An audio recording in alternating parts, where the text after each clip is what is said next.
আসসালামু আলাইকুম। কেউ প্রবাসী বেটায় তোমরা কিরম আছো? তোমরা তো আমরা আলহামদুলিল্লাহ ভালো আছি। আমার বাইক না বললে বেটার লই আইলাম, বাইক না মনটা টানতেছে গুরুস্থানটা দিকাই আইলাম দেখতাম লাইটের দৃশ্যটা চিনি এই যা লাইটের দৃশ্যটা দেখ আবুল্লা বেড়া যাও ইয়া না যা শুনি লাইটের দৃশ্যটা কত সুন্দর।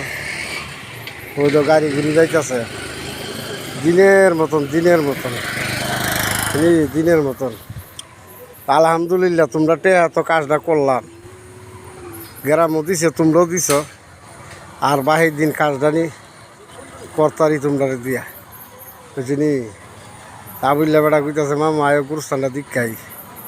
তখন মনে মনে চিন্তা করলাম বলে যাই, আয়া দেখলাম বাজার সব কথা শেষ করতে ইয়া না আইলে মনটা জুড়া। আমি দুপুরের সময় আইসি আয়া সে আলামিন দিলে হুইরা দোলা 2 দিন ধরে রে বাবা কি একটা গরম, আর দোলাই রুমোটা উঠে দোলা আটাত পুরে হয়ে গেছে। এবার আলামিনটা দিয়ে হুড়াইলাম, হুই পরিষ্কার করলাম। অন আবিল্লা বাইক না কইতে চাই আমার গুরুস্থানটা দীক্ষায় অন আবিল্লা বেড়া লই আইলাম।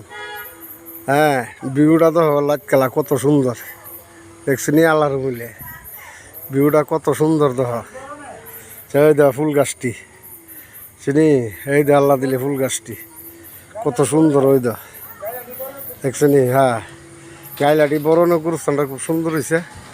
এই দা দৃশ্যটা না দৃশ্যটা দে লাইটগুলা দেখা কি সুন্দর করে ধরতেছে নি। বাইক নিয়ে লই আইসি আয়াসিরা এটা দেখলাম বাবার এই যত কিছু করি একদিন তুই আর আমু।